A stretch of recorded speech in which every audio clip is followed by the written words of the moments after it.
Stock market में हरगिज सरमायाकारी न करें। हाँ, मैं ही ये बात कह रही हूँ कि स्टॉक मार्केट में सरमायाकारी करने की बिल्कुल जरूरत नहीं है उस वक्त तक जिस वक्त तक आपके पास ये 3 मिसाइल मौजूद ना हो: टेक्निकल तज्जिया, फंडामेंटल तज्जिया और मार्केट इनसाइट।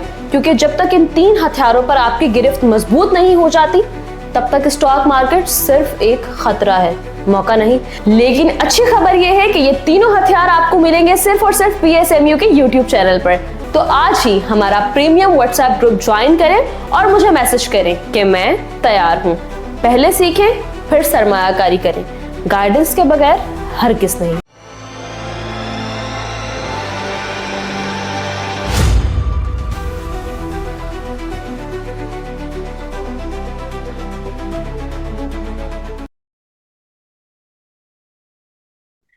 अस्सलाम वालेकुम, मैं हूं नादिया अनवर और आप देख रहे हैं पाकिस्तान शेयर मार्केट अपडेट्स। और जो है नाज़रीन, हमारे जो पार्ट 2 है, जिसमें हम बात कर रहे थे बैंकिंग और इंश्योरेंस की आफ्टर बजट, इन दोनों सेक्टर पे कैसा रहेगा आफ्टर बजट, इसके ऊपर हम बात कर रहे थे।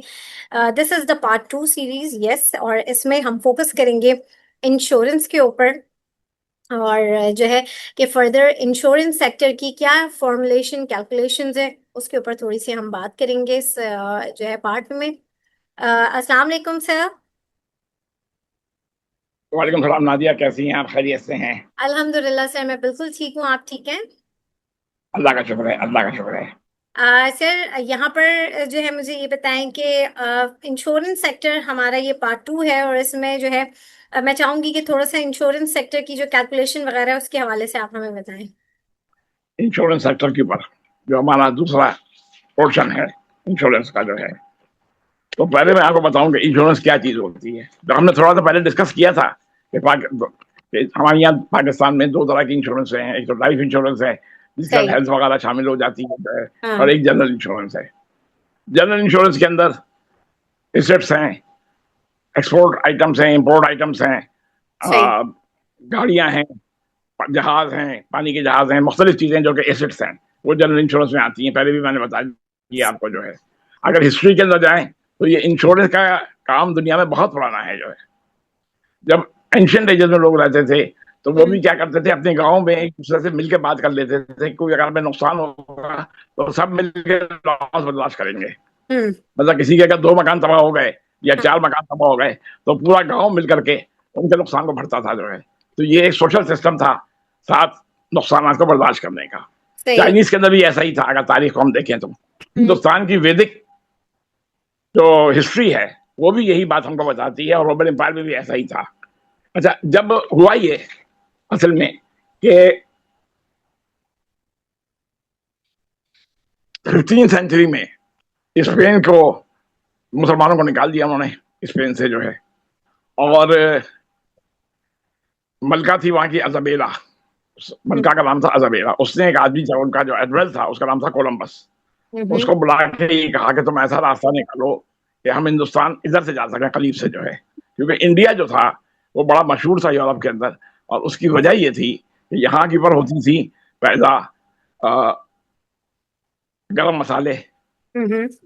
लौंग, दालचीनी, हम्म। ये तमाम चीजें यहाँ पैदा होती थी। जो कि वहां की सर्दी होती थी यूरोप में, तो फ्लू एक बहुत खतरनाक बीमारी थी। उस जमाने में कोई इलाज नहीं था, बहुत कैजुअलिटीज हो जाती थी, लोग मर जाते थे फ्लू के अंदर। नजले से भी इवन डेथ हो जाती थी, कॉमन प्रॉब्लम थी नजला जो है, क्योंकि सर्दी में हो जाता नजला। इसका इलाज सिर्फ यही होता है कि ये चीजें इस्तेमाल की जाएं। गर्म मसाले हैं, दालचीनी है, लौंग है। उस जमाने में यही इसका ट्रीटमेंट समझा जाता था। दवाएं तो थी नहीं उस जमाने में ज्यादा। तो हम्म। अदर ने कहा कि तुम जाओ, और जाकर के रास्ता हो गया, और वो अमेरिका उसने डिस्कवर कर लिया। ये मालूम ही होगा आपको। अच्छा, अमेरिका एक ऐसी जगह थी जिसमें फर्टाइल लैंड थी, जो कि वर्जिन लैंड थी, बेतहाशा वर्जिन लैंड थी, और आबादी बहुत कम थी। वो इंडियंस की आबादी थी जो बेचारे ज्यादा ना तालीमी याफ्ता थे, ना टेक्नोलॉजिकली कुछ तरक्की याफ्ता थे। तो अपने शिकार विकार में गुजारा करते थे, कोई रेगुलर उनका सिस्टम नहीं था।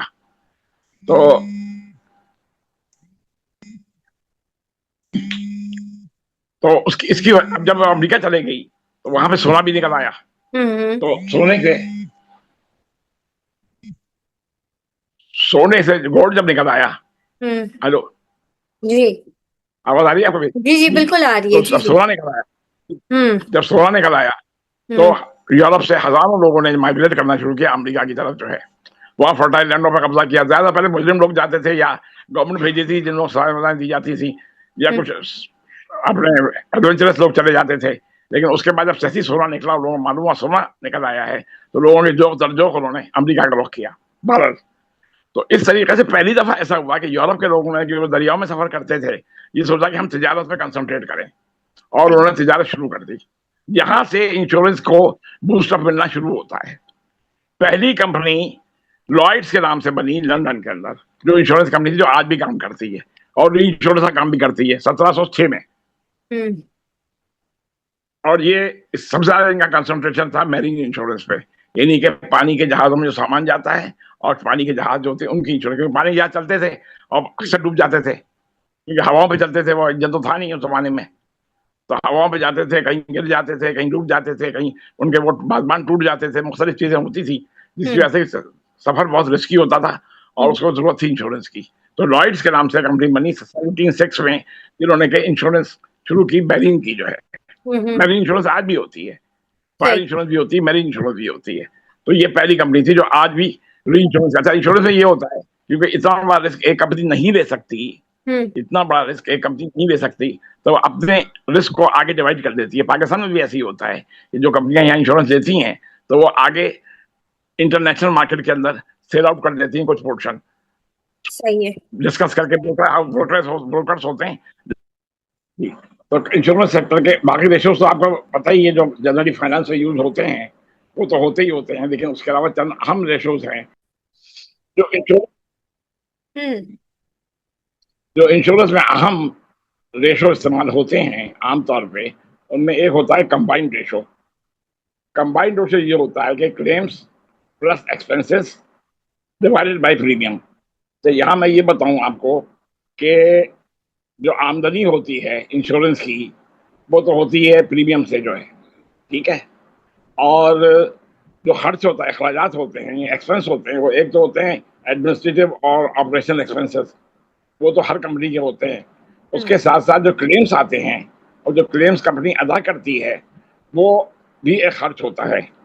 अच्छा, अगर क्लेम्स बढ़ जाएं और प्रीमियम कम हो जाए तो कंपनी लॉस में चली जाती है, ठीक है ना। अब क्लेम्स क्या होते हैं? क्लेम्स ये होते हैं, मिसाल के तौर पे मैंने 100 करोड़ की इंश्योरेंस कराई और अपना माल भेज रहा हूँ यहाँ से चाइना, और वो रास्ते में माल किसी वजह से खराब हो गया, ठीक है। तो 100 करोड़ का मैं क्लेम दाखिल करूंगा अपनी इंश्योरेंस कंपनी पे कि भाई मेरा 100 करोड़ का ये नुकसान हुआ है, हम्म। और अब वो मुझे रीपे करें। तो इंश्योरेंस कंपनी देखेगी कि वाकई अगर मेरा नुकसान हुआ है और जेन्युइनली मैं क्लेम दाखिल कर रहा हूँ, कंडीशन पूरी कर रहा हूँ जो इंश्योरेंस ने लगाई नहीं थी, तो वो मुझे 100 करोड़ रुपए दे देगी।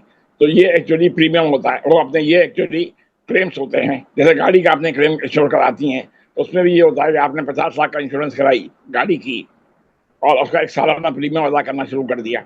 अब गाड़ी का अगर टोटल लॉस हो गया, गाड़ी खत्म हो गई किसी एक्सीडेंट के अंदर, तो उस सूरत में हो गई कंपनी आपको वो पैसे पे करेगी जिसकी आपने इंश्योरेंस कराई हुई है, 50 लाख की फॉर एग्जाम्पल, और गाड़ी वो ले जाएगी अपने साथ। फिर वो ठीक करा के बेचे या वैसे ही बेच दे, वो उसकी अपनी मर्जी होती है, उनका अपना डिसीजन होता है। इसी तरह से हर चीज मकानों की इंश्योरेंस भी होती है। प्लस जो क्लेम्स होते हैं वो उनका खर्च होता है, प्लस एक्सपेंसेस होते हैं जो ऑपरेशन और एडमिनिस्ट्रेटिव एक्सपेंसेस होते हैं कंपनी चलाने के लिए। दफातर होते हैं, लोगों की तनख्वाहें होती हैं, सैलरीज होती हैं, कमीशन होते हैं, ये तमाम चीजें एक्सपेंसेस होती हैं डिवाइडेड बाय प्रीमियम। अगर प्रीमियम ज्यादा आ रहा हो इन सब चीजों से, तो कंपनी प्रॉफिट में जा रही होती है। तो ये रेशो बहुत अहम होता है इंश्योरेंस के अंदर देखने के लिए कि प्रीमियम कितना आ रहा है, क्लेम्स कितने हैं और एक्सपेंसेस कितने हैं। अच्छा, अगर ये एक से ज्यादा हो तो बहुत अच्छा अगर होता है, अगर कम हो जाए तो फिर इसका मतलब कंपनी प्रॉब्लम में चल रही है। अच्छा, एक और होता है एम्बॉडिड वैल्यू। इसके अंदर ये होता है, ये आपको तो लाइफ इंश्योरेंस में इस्तेमाल होता है। इसके अंदर ये देखना होता है कि नेट एसेट वैल्यू क्या है और profit value of the future profit क्या है, present value of the future profit क्या है, तो प्लस करके तो इससे निकलती है economic value of the company जो है, कि इस वक्त क्या वैल्यू चल रही है कंपनी की, जो ये लाइफ इंश्योरेंस में इस्तेमाल किया जाता है जो है। इसके अलावा एक होता है फ्लोट वैल्यू कंसेप्ट जो है, इसके अंदर हम ये देखते हैं कि जो कंपनी के पास पैसे हैं, कितने ज़्यादा पैसे हैं प्रीमियम देने के लिए। मिसाल के तौर पे अगर कंपनी के पास बहुत ही कम पैसे रह गए हैं कैश की सूरत में प्रीमियम देने के लिए, तो इसका मतलब कंपनी प्रॉब्लम में है। अगर उसने सारा पैसा इन्वेस्ट कर दिया या फिर लॉन्ग टर्म इन्वेस्टमेंट में डाल दिया या कुछ भी कर दिया, तो फिर हम समझ सकते हैं कंपनी प्रॉब्लम में है। इसके अलावा हम एक चीज़ और देखते हैं, इसको स्कोप ऑफ इंश्योरेंस। इसमें ये देखना पड़ता है कि कंपनी जो इन्वेस्टमेंट कर रही है, कि इंश्योरेंस कंपनी जो कमाती है वो इन्वेस्टमेंट से कमाती है। सही। अब इन्वेस्टमेंट कहाँ कहाँ होती है? इन्वेस्टमेंट होती है रियल एस्टेट के अंदर, ठीक है। जैसे स्टेट लाइफ बिल्डिंग्स देखी होंगी आपने, कराची में 8-9 बिल्डिंगें बनी हुई हैं, तो वो यही है कि रियल एस्टेट लाइफ की जो आमदनी होती थी उससे उन्होंने प्लॉटें ली और बिल्डिंगें बनवा दी और उनको रेंट आउट कर दिया। अब जो रेंट आता है उनका प्रॉफिट होता है। तो पूरे पाकिस्तान में जगह जगह स्टेट लाइफ ने यही काम किए हुए हैं और जो उनका रेंट आ रहा है वो उसकी आमदनी हो रही है। यानी कि जो प्रीमियम हमारा है वो तो आमदनी है ही है, उसके अलावा इन्वेस्टमेंट से जो है वो आमदनी हो रही है, ठीक है। इसी तरह से उसके अलावा इंश्योरेंस का इन्वेस्ट करती है, स्टॉक्स के अंदर करती है, स्टेट लाइफ भी करती है, तमाम इंश्योरेंस कंपनी स्टॉक में इन्वेस्ट करती है। अच्छा, गवर्नमेंट बॉन्ड्स में करती है इन्वेस्टमेंट, जो गवर्नमेंट बॉन्ड्स इशू करती है, 20 बॉन्ड जो है हर साल या हर 3 महीने के बाद, उसके अंदर इन्वेस्टमेंट होती है।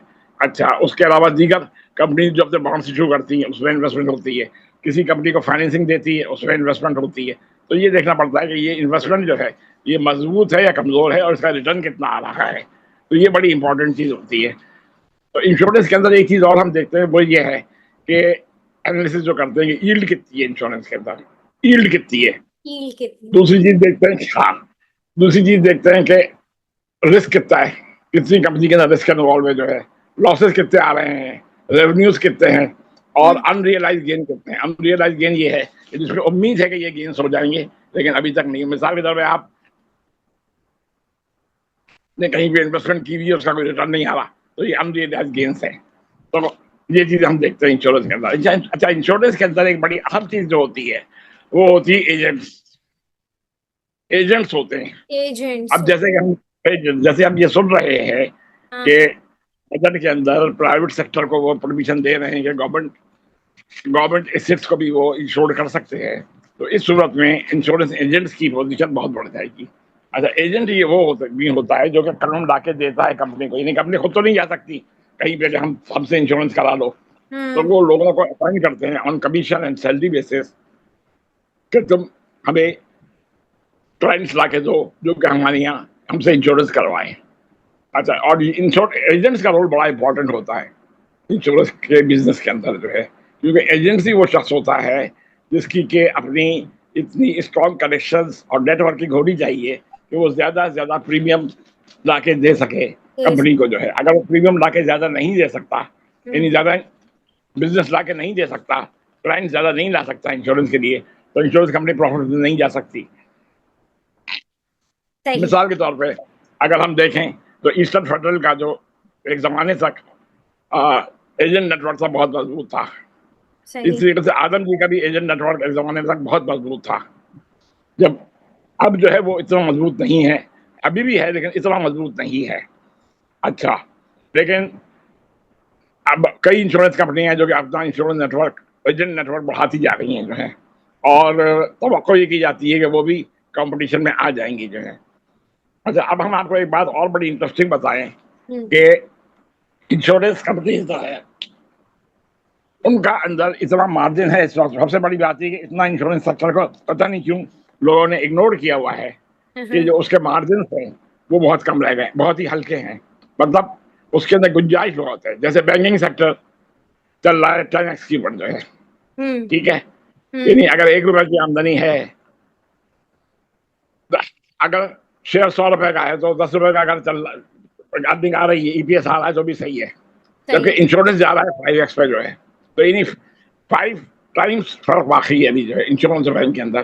तो ये एक इतना बड़ा फर्क है, 5 और 6x पे चल रहा है इंश्योरेंस जो है, ये इतना बड़ा फर्क है कि इसके अंदर इतना बड़ा मार्जिन है इन्वेस्टर्स के लिए कि जिसका कोई ठिकाना नहीं है। अगर ज़रा सा भी इसमें इंसेंटिव आता है तो इन्वेस्टर्स के लिए बहुत ही ज़्यादा फायदेमंद होगा अगर वो अच्छी कंपनीज चूज करके और इसको उठाएं और लॉन्ग टर्म बेसिस जो है। और अगर लोग पैसे कमाना चाहते हैं तो फिर वो हल्की इंश्योरेंस कंपनी से भी जा सकते हैं जिसके यहाँ सट्टा चलता हो, उसके अंदर भी पैसे कमा सकते हैं टेक्निकल जो है, हम्म टेक्निकल लोग जो हैं। मगर बहरहाल मुझे ये तवक्को है कि जैसे ही कोई बजट में अनाउंसमेंट होता है, इसके ऊपर इंसेंटिव आता है, तो 100% ये सेक्टर भी ऊपर उठना शुरू हो जाएगा जो है। अगर बजट में नहीं आता तो फिर हम कुछ नहीं कह सकते। 12 लोग देख लें कि बजट में ये कोई एडवाइस नहीं है, बल्कि सही ये एक सिर्फ एजुकेशन के लिए है, लोगों के लिए, कि हम्म लोग देखें कि बजट में क्या कितना इंसेंटिव देते हैं इंश्योरेंस सेक्टर को जो है। सही अच्छा जनाब, अब जरा मैं आपको बताऊं कि मुख्तलिफ इंश्योरेंस कंपनीज का डिविडेंड कितना है। हाँ जैसे बैंक में हमने बताया था आपको, और उनकी अर्निंग रेशो कितना है, और उनका जो है वो प्राइस कितनी चल रही है जो है। अच्छा, प्राइस तो खैर ऊपर नीचे होती है कि प्राइस रिकॉर्ड करने का कोई फायदा नहीं है। ईपीएस बताता हूँ मैं आपको, हम्म पिछले साल का जो है ईस्टर्न फेडरल जर्नल का जो है वो 26 रुपए का ईपीएस है, सही और 10 रुपए का उन्होंने डिविडेंड दिया, तो ये बहुत अच्छा ईपीएस है। और सही 10 रुपए का डिविडेंड भी बहुत अच्छा है, और ये हर साल डिविडेंड देते हैं तकरीबन। अच्छा, इस तरीके से आदम जी का 14 रुपए का ईपीएस है, जर्नल सही का, आदम जी जर्नल का, और इन्होंने डिविडेंड दिया 4 रुपए। इसका मतलब ये है कि इनका ग्रोथ के ऊपर ज्यादा कंसंट्रेशन होती है, पैसा इन्होंने रोका हुआ है आगे फर्दर ग्रोथ के लिए जो है। अच्छा, उसके बाद न्यू जुबली है, न्यू जुबली का ईपीएस है 20 रुपए, और इन्होंने डिविडेंड दिया है 6 रुपए का। इससे भी ये पता लगता है कि इन्होंने भी ग्रोथ के ऊपर ज्यादा कंसंट्रेट कर रहे हैं। जैसे ईएफयू भी कर रही है ग्रोथ में कंसंट्रेट, लेकिन इनकी कंसंट्रेशन ज्यादा है क्योंकि काफी इन्होंने पैसा रोका हुआ है। हम्म, अच्छा, अब अगर हम लाइफ पे आए तो ईएफयू का लाइफ है का ईपीएस है 23 रुपए का, जो कि बहुत अच्छा है, और डिविडेंड उन्होंने दिया 15 रुपए का।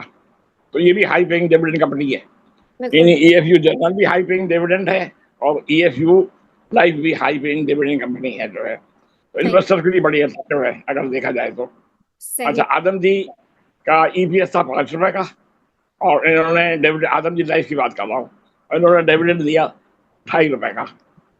और न्यू जुबली का जो है वो 24 रुपए का ईपीएस था, और इन्होंने डिविडेंड दिया 13 रुपए का। तो इनका भी ईपीएस बहुत अच्छा है, लेकिन डिविडेंड जरा इन्होंने कम दिया है। इसका मतलब ये कि इनका भी ग्रोइंग प्रोसेस की तवज्जो ज्यादा है इनकी जो है। तो ये इसकी बात थी। तो इसमें जो हम लोग मार्जिन बता रहे थे आपको, जो मार्जिन बता रहे थे वो इस हिसाब से बैंकिंग से अगर हम कंपेयर करें तो इंश्योरेंस के अंदर तकरीबन 5x का मार्जिन है इस वक्त बैंकिंग के मुकाबले में।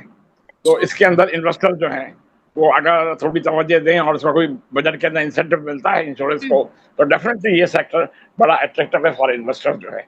बस मैंने कहा चंद चीजें आपकी गुजारिश कर दूं, बाकी तो हम पहले बात कर चुके हैं सारी जो है। तो सही बिल्कुल जी, तो इंश्योरेंस सेक्टर के बाकी रेशोज तो आपको पता ही है, जो जनरली फाइनेंस में यूज होते हैं वो तो होते ही होते हैं, लेकिन उसके अलावा चंद अहम रेशोज हैं जो हम्म जो इंश्योरेंस में अहम रेशो इस्तेमाल होते हैं आमतौर पे। उनमें एक होता है कंबाइंड रेशो। कंबाइंड रेशो ये होता है कि claims plus expenses divided by premium. तो यहाँ मैं ये बताऊं आपको कि जो आमदनी होती है इंश्योरेंस की वो तो होती है प्रीमियम से जो है, ठीक है, और जो खर्च होता है, अखराजात होते हैं, एक्सपेंस होते हैं, वो एक तो होते हैं एडमिनिस्ट्रेटिव और ऑपरेशनल एक्सपेंसेस, वो तो हर कंपनी के होते हैं। उसके साथ साथ जो क्लेम्स आते हैं और जो क्लेम्स कंपनी अदा करती है वो भी एक खर्च होता है। अच्छा, अगर क्लेम्स बढ़ जाएं और प्रीमियम कम हो जाए तो कंपनी लॉस में चली जाती है, ठीक है ना। अब क्लेम्स क्या होते हैं? क्लेम्स ये होते हैं, मिसाल के तौर पे मैंने 100 करोड़ की इंश्योरेंस कराई और अपना माल भेज रहा हूँ यहाँ से चाइना, और वो रास्ते में माल किसी वजह से खराब हो गया, ठीक है, तो 100 करोड़ का मैं क्लेम दाखिल करूंगा अपनी इंश्योरेंस कंपनी पे कि भाई मेरा 100 करोड़ का ये नुकसान हुआ है, और अब वो मुझे रीपे करें। तो इंश्योरेंस कंपनी देखेगी कि वाकई अगर मेरा नुकसान हुआ है और जेन्युइनली मैं क्लेम दाखिल कर रहा हूँ, कंडीशन पूरी कर रहा हूँ जो इंश्योरेंस ने लगाई नहीं थी, तो वो मुझे 100 करोड़ रुपए दे देगी। तो ये एक्चुअली प्रीमियम होता है, वो अपने ये एक्चुअली क्लेम्स होते हैं। जैसे गाड़ी का आपने क्लेम इंश्योर कराती हैं, उसमें भी ये होता है कि आपने 50 लाख का इंश्योरेंस कराई गाड़ी की, और उसका एक सालाना प्रीमियम अदा करना शुरू कर दिया। अब गाड़ी का अगर टोटल लॉस हो गया, गाड़ी खत्म हो गई किसी एक्सीडेंट के अंदर, तो उस सूरत में हो गई कंपनी आपको वो पैसे पे करेगी जिसकी आपने इंश्योरेंस कराई हुई है 50 लाख की फॉर एग्जाम्पल, और गाड़ी वो ले जाएगी अपने साथ। फिर वो ठीक करा के बेचे या वैसे ही बेच दे, वो उसकी अपनी मर्जी होती है, उनका अपना डिसीजन होता है। इसी तरह से हर चीज मकानों की इंश्योरेंस भी होती है, प्लस जो क्लेम्स होते हैं वो उनका खर्च होता है, प्लस एक्सपेंसेस होते हैं जो ऑपरेशन और एडमिनिस्ट्रेटिव एक्सपेंसेस होते हैं कंपनी चलाने के लिए, दफातर होते हैं, लोगों की तनख्वाहें होती हैं, सैलरीज होती हैं, कमीशन होते हैं, ये तमाम चीजें एक्सपेंसेस होती हैं डिवाइडेड बाय प्रीमियम। अगर प्रीमियम ज्यादा आ रहा हो इन सब चीजों से तो कंपनी प्रॉफिट में जा रही होती है। तो ये रेशो बहुत अहम होता है इंश्योरेंस के अंदर देखने के लिए कि प्रीमियम कितना आ रहा है, क्लेम्स कितने हैं और एक्सपेंसेस कितने हैं। अच्छा, अगर ये एक से ज्यादा हो तो बहुत अच्छा अगर होता है, अगर कम हो जाए तो फिर इसका मतलब कंपनी प्रॉब्लम में चल रही है। अच्छा, एक और होता है एम्बॉडीड वैल्यू। इसके अंदर ये होता है, ये आमतौर पर लाइफ इंश्योरेंस में इस्तेमाल होता है। इसके अंदर ये देखना होता है कि नेट एसेट वैल्यू क्या है और profit value of the future profit क्या है, present value of the future profit क्या है, तो प्लस करके तो इससे निकलती है economic value of the company जो है कि इस वक्त क्या वैल्यू चल रही कंपनी की, जो ये लाइफ इंश्योरेंस में इस्तेमाल किया जाता है जो है। इसके अलावा एक होता है फ्लोट वैल्यू कंसेप्ट जो है। इसके अंदर हम ये देखते हैं कि जो कंपनी के पास पैसे हैं, कितने ज्यादा पैसे हैं प्रीमियम देने के लिए। मिसाल के तौर पे अगर कंपनी के पास बहुत ही कम पैसे रह गए हैं कैश की सूरत में प्रीमियम देने के लिए, तो इसका मतलब कंपनी प्रॉब्लम में है। अगर उसने सारा पैसा इन्वेस्ट कर दिया या फिर लॉन्ग टर्म इन्वेस्टमेंट में डाल दिया या कुछ भी कर दिया, तो फिर हम समझ सकते हैं कंपनी प्रॉब्लम में है। इसके अलावा हम एक चीज और देखते हैं, इसको स्कोप ऑफ इंश्योरेंस। इसमें ये देखना पड़ता है कि कंपनी जो इन्वेस्टमेंट कर रही है, कि इंश्योरेंस कंपनी जो कमाती है वो इन्वेस्टमेंट से कमाती है। अब इन्वेस्टमेंट कहाँ कहाँ होती है? इन्वेस्टमेंट होती है रियल एस्टेट के अंदर, ठीक है। जैसे स्टेट लाइफ बिल्डिंग्स देखी होंगी आपने, कराची में 8-9 बिल्डिंगें बनी हुई हैं, तो वो यही है कि रियल एस्टेट लाइफ की जो आमदनी होती थी उससे उन्होंने प्लॉटें ली और बिल्डिंगें बनवा दी और उनको रेंट आउट कर दिया। अब जो रेंट आता है उनका प्रॉफिट होता है। तो पूरे पाकिस्तान में जगह जगह स्टेट लाइफ ने यही काम किए हुए हैं और जो उनका रेंट आ रहा है वो उसकी आमदनी हो रही है। यानी कि जो प्रीमियम हमारा है वो तो आमदनी है ही है, उसके अलावा इन्वेस्टमेंट से जो है वो आमदनी हो रही है, ठीक है। इसी का उसके अलावा इंश्योरेंस का इन्वेस्ट करती है, स्टॉक्स के अंदर करती है, स्टेट लाइफ भी करती है, तमाम इंश्योरेंस कंपनी स्टॉक में इन्वेस्ट करती है। अच्छा, गवर्नमेंट बॉन्ड्स में करती है इन्वेस्टमेंट, जो गवर्नमेंट बॉन्ड्स इशू करती है, 20 बॉन्ड जो है हर साल या हर 3 महीने के बाद, उसके अंदर इन्वेस्टमेंट होती है। अच्छा, उसके अलावा दीगर कंपनी जो अपने बॉन्ड्स इशू करती है उसमें इन्वेस्टमेंट होती है, किसी कंपनी को फाइनेंसिंग देती है उसमें इन्वेस्टमेंट होती है। तो ये देखना पड़ता है कि ये इन्वेस्टमेंट जो है ये मजबूत है या कमजोर है और इसका रिटर्न कितना आ रहा है। तो ये बड़ी इंपॉर्टेंट चीज होती है। तो इंश्योरेंस के अंदर एक चीज और हम देखते हैं, वो ये है कि एनालिसिस जो करते हैं कि यील्ड कितनी है इंश्योरेंस के अंदर, यील्ड कितनी है।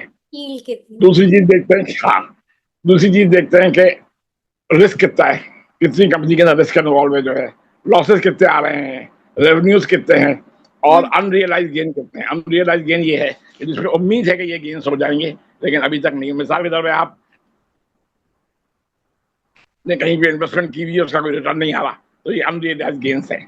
तो ये चीज हम देखते हैं इंश्योरेंस के अंदर। अच्छा, इंश्योरेंस के अंदर एक बड़ी अहम चीज जो होती है वो होती है एजेंट्स। एजेंट्स होते हैं एजेंट्स। अब जैसे हम ये सुन रहे हैं कि बजट के अंदर प्राइवेट सेक्टर को वो परमिशन दे रहे हैं कि गवर्नमेंट एसेट्स को भी वो इंश्योर कर सकते हैं, तो इस सूरत में इंश्योरेंस एजेंट्स की पोजीशन बहुत बढ़ जाएगी।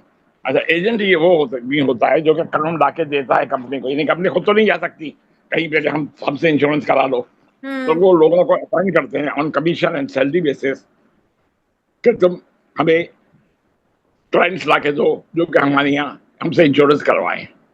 अच्छा, और एजेंट्स का रोल बड़ा इंपॉर्टेंट होता है इंश्योरेंस के बिजनेस के अंदर जो है, क्योंकि एजेंसी वो शख्स होता है जिसकी के अपनी इतनी स्ट्रॉन्ग कनेक्शंस और नेटवर्किंग होनी चाहिए कि वो ज्यादा से ज्यादा प्रीमियम ला के दे सके कंपनी को जो है। अगर वो प्रीमियम ला के ज्यादा नहीं दे सकता, यानी ज्यादा बिजनेस ला के नहीं दे सकता, क्लाइंट ज्यादा नहीं ला सकता इंश्योरेंस के लिए, तो इंश्योरेंस कंपनी प्रॉफिट में नहीं जा सकती। मिसाल के तौर पे अगर हम देखें तो ईस्टर्न फेडरल का जो एक जमाने तक एजेंट नेटवर्क था बहुत मजबूत था, सही। इस तरीके से आदम जी का भी एजेंट नेटवर्क एक जमाने तक बहुत मजबूत था, जब अब जो है वो इतना मजबूत नहीं है, अभी भी है लेकिन इतना मजबूत नहीं है। अच्छा, लेकिन अब कई इंश्योरेंस कंपनियां जो कि अपना इंश्योरेंस नेटवर्क, एजेंट नेटवर्क बढ़ाती जा रही हैं जो है, और तवक्को ये की जाती है कि वो भी कंपटीशन में आ जाएंगी जो है।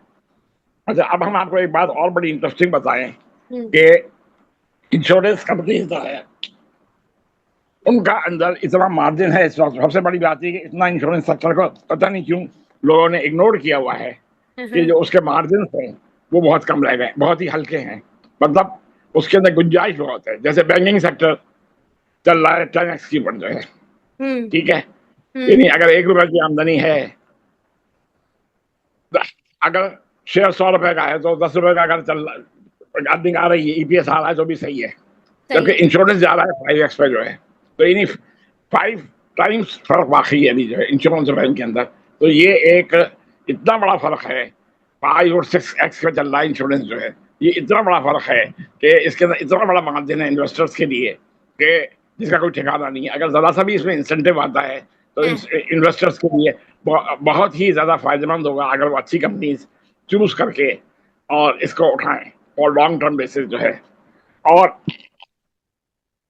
अगर लोग पैसे कमाना चाहते हैं तो फिर वो हल्की इंश्योरेंस कंपनी से भी जा सकते हैं जिसके यहाँ सट्टा चलता हो, उसके अंदर भी पैसे कमा सकते हैं टेक्निकल जो है, हम्म। टेक्निकल लोग जो हैं।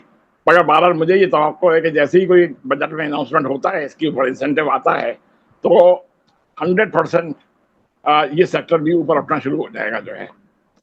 अगर बजट में नहीं आता तो फिर हम कुछ नहीं कह सकते। बहरहाल लोग देख लें कि बजट में ये कोई एडवाइस नहीं है, बल्कि सही। ये एक सिर्फ एजुकेशन के लिए है, लोगों के लिए, कि हम्म। लोग देखें कि बजट में क्या कितना इंसेंटिव देते हैं इंश्योरेंस सेक्टर को जो है। सही। अच्छा जनाब, अब जरा मैं आपको बताऊं कि मुख्तलिफ इंश्योरेंस कंपनीज का डिविडेंड कितना है। हाँ। जैसे बैंक में हमने बताया था आपको, और उनकी अर्निंग रेशो कितना है, और उनका जो है वो प्राइस कितनी चल रही है जो है। अच्छा, प्राइस तो खैर ऊपर नीचे होती है कि प्राइस रिकॉर्ड करने का कोई फायदा नहीं है। ईपीएस बताता हूँ मैं आपको, हम्म। पिछले साल का जो है ईस्टर्न फेडरल जर्नल का जो है वो 26 रुपए का ईपीएस है, सही। और 10 रुपए का उन्होंने डिविडेंड दिया, तो ये बहुत अच्छा ईपीएस है। और सही। 10 रुपए का डिविडेंड भी बहुत अच्छा है, और ये हर साल डिविडेंड देते हैं तकरीबन। अच्छा, इस तरीके से आदम जी का 14 रुपए का ईपीएस है, जर्नल सही। का, आदम जी जर्नल का।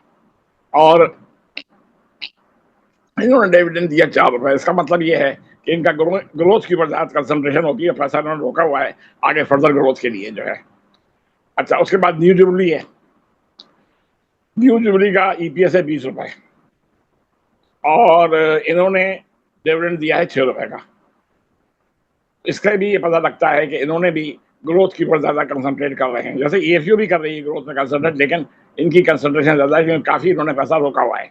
हम्म। अच्छा, अब अगर हम लाइफ पे आए तो ईएफयू का लाइफ है का ईपीएस है 23 रुपए का, जो कि बहुत अच्छा है, और डिविडेंड उन्होंने दिया 15 रुपए का। तो ये भी हाई पेइंग डिविडेंड कंपनी है, यानी बिल्कुल। ईएफयू जनरल भी हाई पेइंग डिविडेंड है, और ईएफयू लाइफ भी हाई पेइंग डिविडेंड कंपनी है जो है। तो सही। इन्वेस्टर के लिए बड़ी अट्रैक्टिव है अगर देखा जाए तो। अच्छा, सही। आदम जी का ईपीएस था 5 रुपए का, और इन्होंने डिविडेंड, आदम जी लाइफ की बात कर रहा हूँ, इन्होंने डिविडेंड दिया 2.5 रुपए का। और न्यू जुबली का जो है वो 24 रुपए का ईपीएस था, और इन्होंने डिविडेंड दिया 13 रुपए का। तो इनका भी ईपीएस बहुत अच्छा है, लेकिन डिविडेंड जरा इन्होंने कम दिया है। इसका मतलब ये कि इनका भी ग्रोइंग प्रोसेस की तवज्जो ज्यादा है इनकी जो है। तो ये इसकी बात थी। तो इसमें जो हम लोग मार्जिन बता रहे थे आपको, जो मार्जिन बता रहे थे वो इस हिसाब से बैंकिंग से अगर हम कंपेयर करें तो इंश्योरेंस के अंदर तकरीबन 5x का मार्जिन है इस वक्त बैंकिंग के मुकाबले में। तो इसके अंदर इन्वेस्टर जो हैं वो अगर थोड़ी तवज्जो दें और इसका कोई बजट के अंदर इंसेंटिव मिलता है इंश्योरेंस को, तो डेफिनेटली ये सेक्टर बड़ा अट्रैक्टिव है फॉर इन्वेस्टर जो है। बस मैंने कहा चंद चीजें आपकी गुजारिश कर दूं, बाकी तो हम पहले बात कर चुके हैं सारी जो है। तो सही। बिल्कुल बिल्कुल और जो है बिल्कुल आपने बहुत शुक्रिया डॉक्टर रजा आपका। और जो है बिल्कुल जितने भी जो लोग इस प्रोग्राम को देख रहे हैं उसमें ज़रूर ये जो सेक्टर है ये बहुत ही स्ट्रॉन्ग सेक्टर है इंश्योरेंस की, जहाँ तक बात की जाए बिल्कुल देखना चाहिए इस वक्त बजट में कि क्या इसमें इंसेंटिव्स मिलते हैं, और उसी हिसाब से जो है आप लोग जो है अपनी पोजीशन बना सकते हैं इस सेक्टर में भी। एंड वंस अगेन डॉक्टर रजा, बहुत शुक्रिया आपका इतनी अच्छी इंफॉर्मेशन हमारे साथ शेयर करने का। और नाजरीन, यहाँ पे लूंगी मैं इजाजत, इंशाल्लाह आप लोगों से फिर मुलाकात हुई, तब तक के लिए अल्लाह हाफिज।